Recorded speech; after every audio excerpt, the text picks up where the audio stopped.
guys, and welcome to the Just Cause 3 Choose Your Own Chaos stream live from E3 at Square Enix Presents. My name is Petra Opelova and I'm the community manager for Just Cause 3, and with me I have the one and only Roland Lesterlin, who is the game director for Just Cause 3 at Avalanche and who just came from the Square Enix presentation. Hi Roland. How you doing? Good, how about you? It's been fun so far. Already a hectic morning. Yeah, really hectic. How did you feel about the presentation this morning? Oh, it's great. I mean, Square Enix has so many games out there. To be on stage and get introduced directly by Phil right in the beginning, I mean, that was quite a treat. Yeah, I was watching it on the big screen. I was like, oh my god, it's so awesome. And I was nearly crying, and the team was like, oh, are you okay? I was like, yeah, it's so cool. Anyway, we have a huge stream ahead of us, which is really cool, really awesome, really exclusive, because it's the raw gameplay. And it's not just any gameplay, it's actually choose your own chaos gameplay. What that means is that we will go through it. Roland here will give you the insights and facts about what's going on and what you can see, and then we will encounter different situations that will have different outcomes, or that Rico can tackle in different ways. And then we'll give the floor to you, and you will basically tell us what we should do.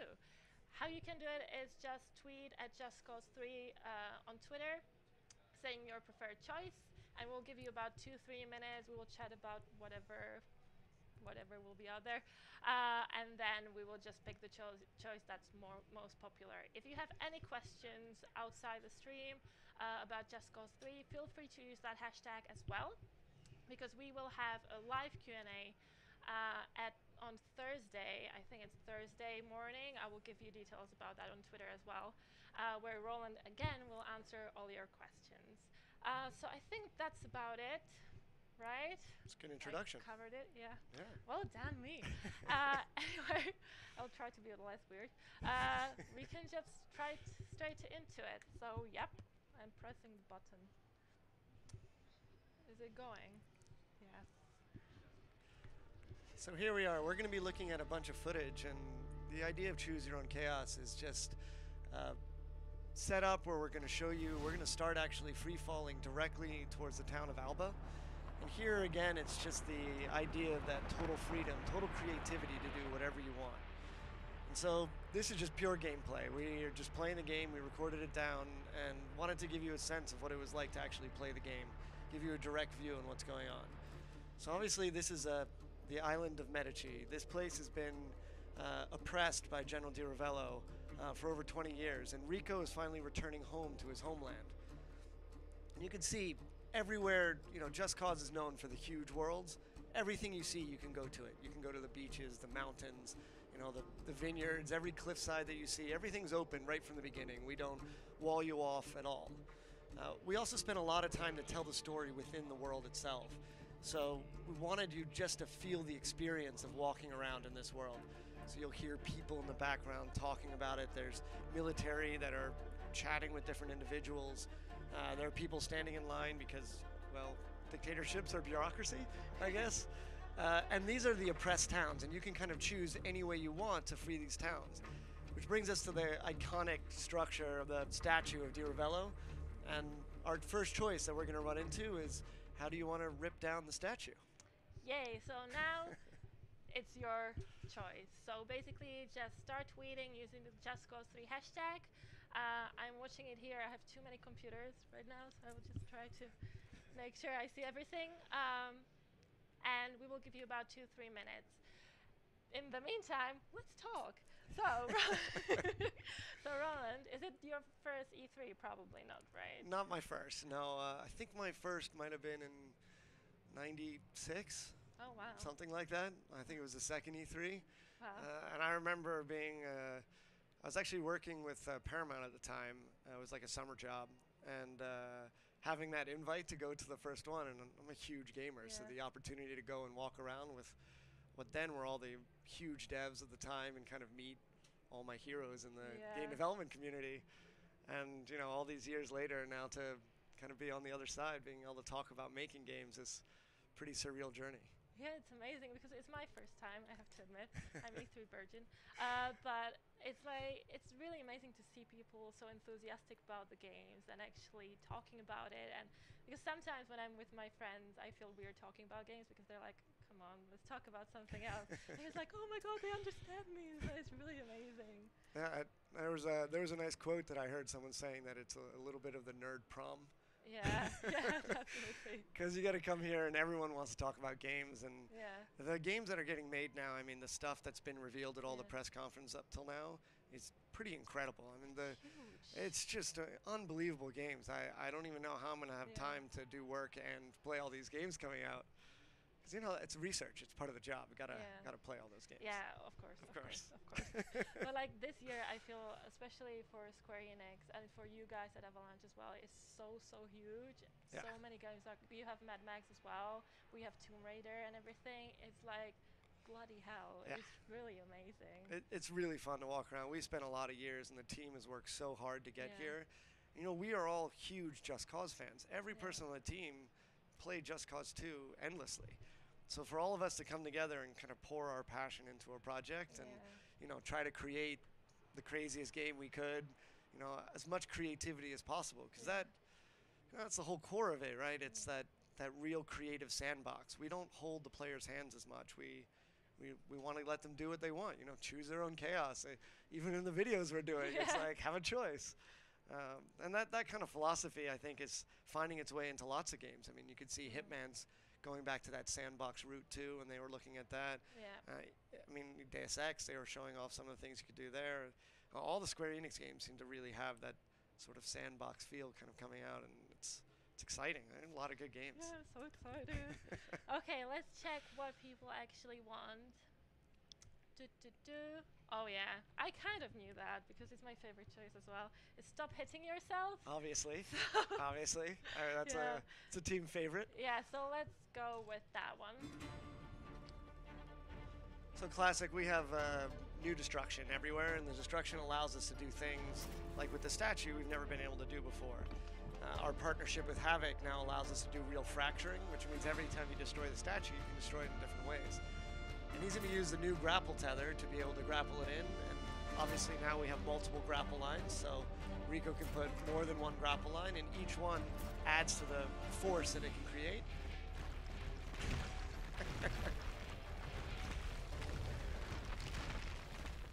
So one thing that we made sure we didn't break there is the head. We wanted to always keep the head the same so you could use it as a wrecking ball however you want. So let's talk about the new grapple. Right now we're running around using the new grapple. Fluidity was really important to us. So Rico himself has over 2,500 animations to keep that weight and reality, but you want to keep the responsiveness as well. You want to be able to feel Rico, the weight, but you also want to hit a button to work right away. That's an example of our new Chaos objects. They are all completely physicalized. That's the idea. We put physics everywhere. And it's Just Cause physics, so you can have a lot of fun, like a red barrel everywhere.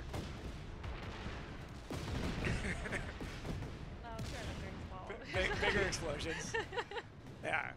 I mean, we wanted to, for example, the gas stations, it'll be destroyed, but when you come back to this town later on, we'll always rebuild the gas station so you can keep redoing it. And of course now we're going to look at the newest feature, is the wingsuit. The wingsuit allows you a totally new level of freedom in the game. You can actually move seamlessly throughout the world.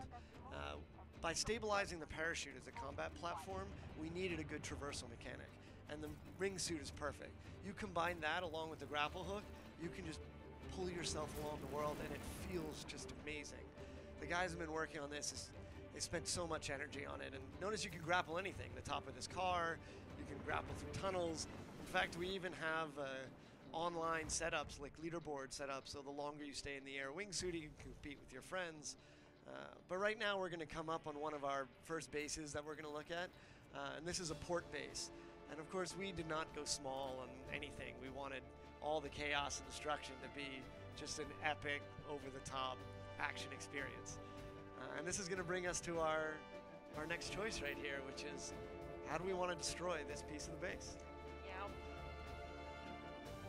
Those are enormous spherical fuel tanks, so that will cause a big explosion. Okay, so again, you have three choices. One of them is jet setting, hit the jump, or bowling ball. I love the names, by the way. It's just like really descriptive.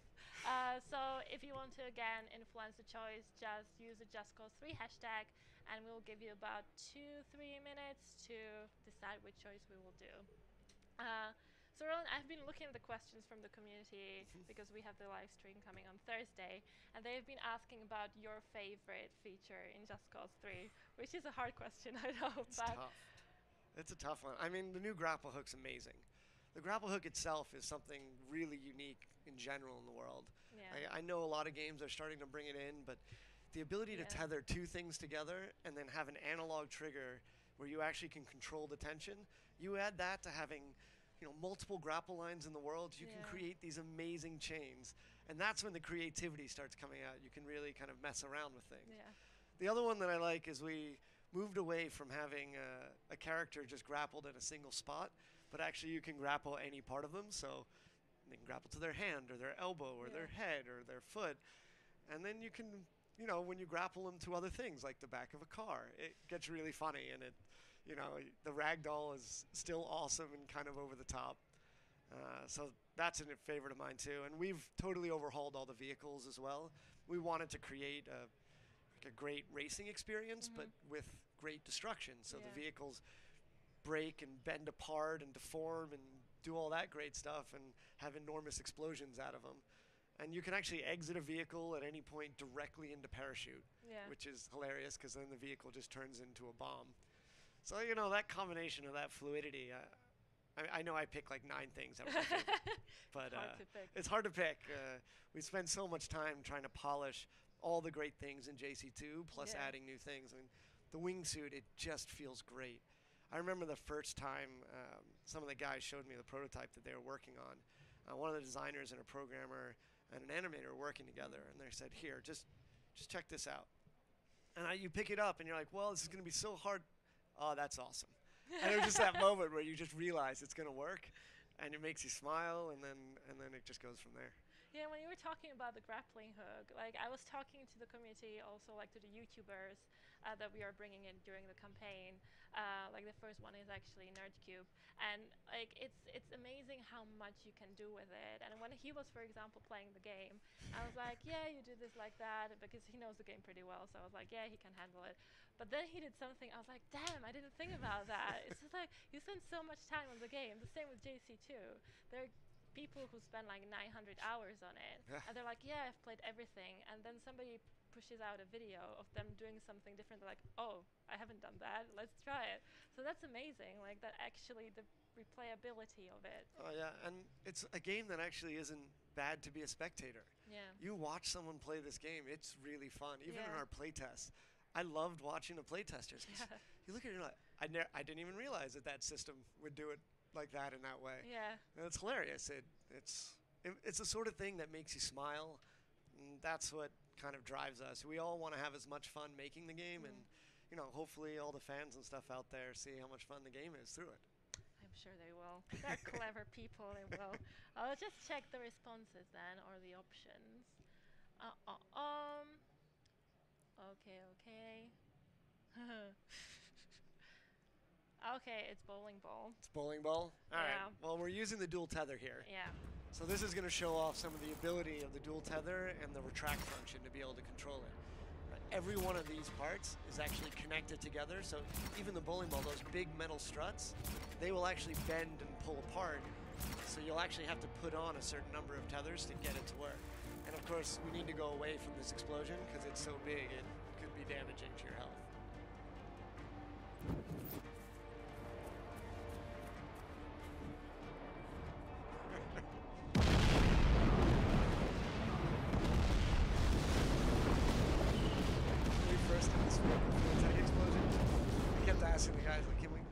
Bigger? How about bigger? Until eventually they broke the build. It was so big, and I was like, that's about the right size. Now let's make it work. So here we're going to look at some of the vehicles. This is one of our sports cars.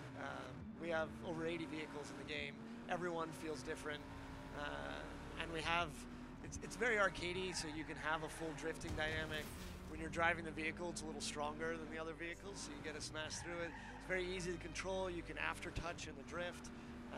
You can have all sorts of upgrades with it, so you can see nitrous, so pretty much any vehicle, and then our Knight Rider inspired turbo jump, because why not?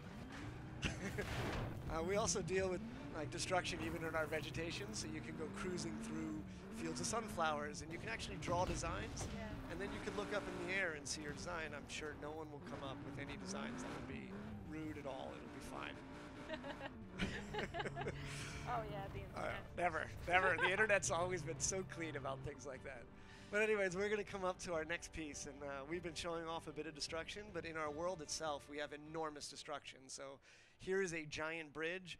All of our bridges are destroyable, so you can choose how you want to take it down. So the first one is Ride the Tide. The second one, Chop Chop or Hydra Missiles. I'm foreign. I sometimes can't pronounce stuff. So again, if you want one of the specific choices, just tweet using the JustGo3 hashtag, and we will give you, again, 2-3 minutes to cast your vote and then move on. So Roland, how did you actually get into the gaming industry? Were you always like thinking, yes, I want to be in the gaming industry, or was it more like, oh, I just happened to get there? Well, it was, I mean, a bit of both. When I was a kid, having a PC was pretty rare. And, there weren't very many consoles out, and I didn't have a console. And when my mother brought home a PC for work one day, and I started kind of hacking into it and found games. Yeah, I took it apart. I wanted to know how it worked. And then I remember playing Roberto Williams games, like the King's Quest series and Quest for Glory. And then I started hacking them. You get into the save file and change your health amount. And Quest for Glory, they had this one infinite path where you could kind of walk out in the desert. And then I hacked that so that you never died, so you could just walk forever, which was pointless because it was just the same screen forever. But it was just amazing that you could change it, but I never thought, oh, I can have a career in it. Yeah. So I was always in there hacking apart games and modding stuff and playing with editors that were out there. And originally I got into kind of writing and some acting and things like that. Oh, wow. But I got a job working at a military contracting company. I know, it's a little weird. And then I started there, and I spent about, 6 years as a subcontractor making games for U.S. military, training simulations. And then after that, I got an opportunity to work at a publisher. I worked at Atari for a little while, and then after that, I wanted to go back. I liked the creative side, back into development. That's kind of what I'd been doing so long with the military. And then we had an opportunity, and when Christopher Sundberg came out and said, "Hey, Roland, you want to direct Just Cause 3? The answer is yes. Why not? Yeah, it's like that's an easy choice. So it's been quite a ride. It's wild to be where it is now, but insane, real happy. especially the military stuff. Like that's kind of like go from like really serious games to that. That's probably why I had to do like completely the opposite. Just be silly and have a wild, over the top, and something that just makes you smile and laugh. Yeah. Oh, well done on that. That's kind of like ticking the box. Okay, I think it's 2-3 minutes, right? Yeah. Yeah, okay. It's so nice that people are so clear about what they want, and it's easy to tell which one it is. Okay, it's Chop Chop. Oh, it's a good one. Okay, let's I love the proceed. big helicopters. We have, all of our helicopters have a totally updated model. So we have none of so there you can just blow into any helicopter, any military vehicle, so there's no more QuickTime events there.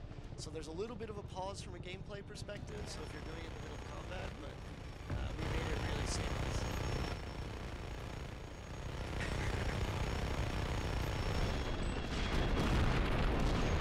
So our bridge is totally dynamic. It'll destroy in different ways. That giant helicopter has both explosive shells as well as missiles. And you can take out a whole piece of the road network, and then the sim traffic and stuff will obviously try to stop driving on it. It's a great way to take out a giant military convoy. I really like the guy just falling there, Just like driving off the side. So here we're going to look at our Rebel drop system. So we had so much fun as devs just being able to spawn in whatever we want, whenever we want, that we thought, well, we should just do that for Rico. So we've kind of put in a Rebel spawn system, and it allows you to drop a vehicle, a special weapon, a two-handed weapon, and your one-handed dual wield all at once. So you never have to wait for, there's no more animations, there's nothing that goes in. You just quick and easy. Yeah, quick and easy. You throw your beacon, and we wanted to keep improving, obviously, on all the flight mechanics, and our stunting is totally new now. So instead of being fixed in one place, you can walk around anywhere, and this has to do with any vehicle in the world, be it a plane, a train, a car, a boat. That dynamic stunt plane changes the way the world feels. Of course, our motorcycles as well. We have everything's brand new. You can do combat from the motorcycle, and enemies can actually fight on motorcycles as well and fight back at you. You'll notice you can blow out tires. Everything explodes all the time. Hide, hide. That's a little bit of heat that you get to do driving through the region. And now we're in the southern part of the region. We're going to look at a totally different base from the one we first looked at. And this is a communications array. It's called Vigilator Sud. And Rico's going to come in and take out this enormous base. This is a very vertical base, so the idea behind it is you need to be good at being in the parachute and the wingsuit and to get up in the air, because if you stay on the ground on this base, it's going to be pretty deadly for you. Okay. So some of the bases we really try to encourage you getting up in the air. Yeah. And here's our next choice. How do you want to enter this base? And by the way, because I get a lot of questions from the community, we have a tank. Yes. We have a tank. There are tanks. It's there. But anyway, giving you, again, 2 minutes to tweet your preferred choice. Use the JustCause3 hashtag. We'll check it in 2 minutes and move on. So you were talking about your experience like with modding and changing the game. How important is the modding community then? It was really important for Just Cause 2. Oh, yeah. Obviously, but where do you see it like influencing? For me, if you're lucky enough to get modders modding your game, you've done something pretty cool. Yeah. I mean, you only mod your favorite games. You're going to pour in your personal time into something. It's got to be a good game. So the fact that so many modders showed up on JC2 shows how good that game is, a testament to it. Yeah. And so if we're lucky enough to have modders going after JC3, I mean, it's great. You look at how we even do our upgrade system. Yeah.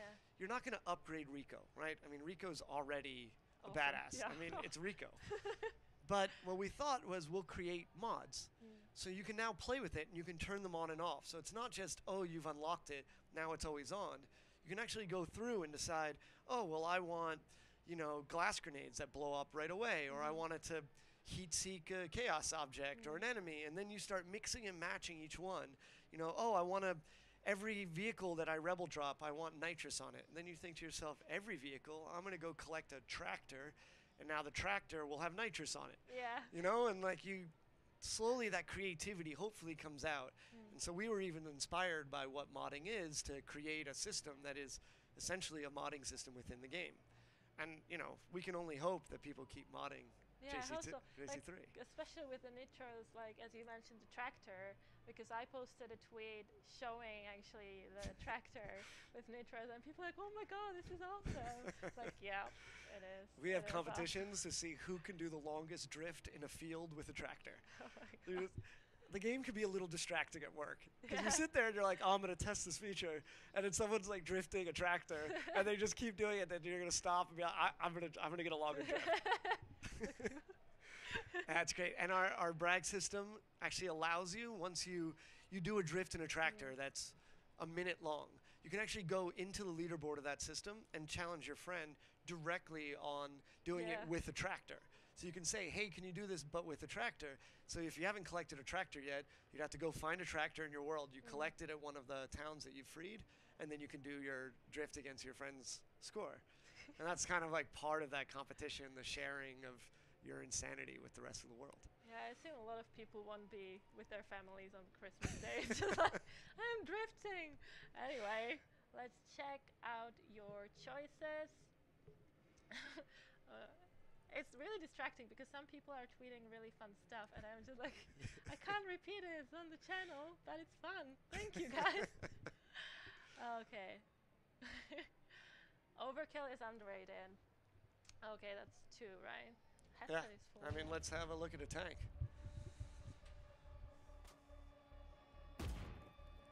This tank is great. Powerful, huge gun on it. And this is not the biggest tank in the game, by the way. All about it's all about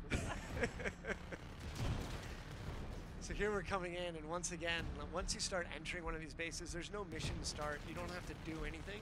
You can just decide, I'm going to take out this base, and you start right in on it. And every chaos object you destroy, you'll be able to turn around, leave the base, and come back, and that piece of the base will actually stay destroyed. It's for the people.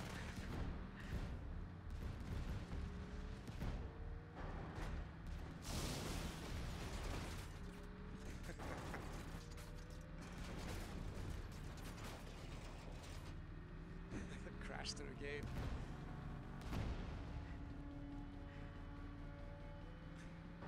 You feel like closely to indestructible, you know, like. It is. You know, when you're in a tank, you gotta come in. It's a tank. So here we're gonna see us like having a little bit of fun here. So we went a little off the rails here and just wanted to have a little excitement of showing you what you can do in Just Cause 3. Like how everything is falling apart so nicely. Yeah, we spent a lot of time on how everything fractures and moves around. We have lots of enemy type. You'll notice the physics is there, so the weight of the person actually caused the helicopter to move just enough. You can fire while reeling in, so if you're going into something, you can actually shoot your crazy Hydra missiles. And the scale of destruction, I mean, these enormous towers are... it was just so much fun to build this stuff. Our new hang under, feet on underneath when you're hanging under, so it's the upside down. It's quite badass. Yeah. Especially when you're flying with the wingsuit and everything is like falling around you and you're just like, oh my god. Yeah. It's amazing. So December the 1st, you know, book it in your calendars. I will be talking about it a lot, so I'm sure you won't forget. But that's pretty much it.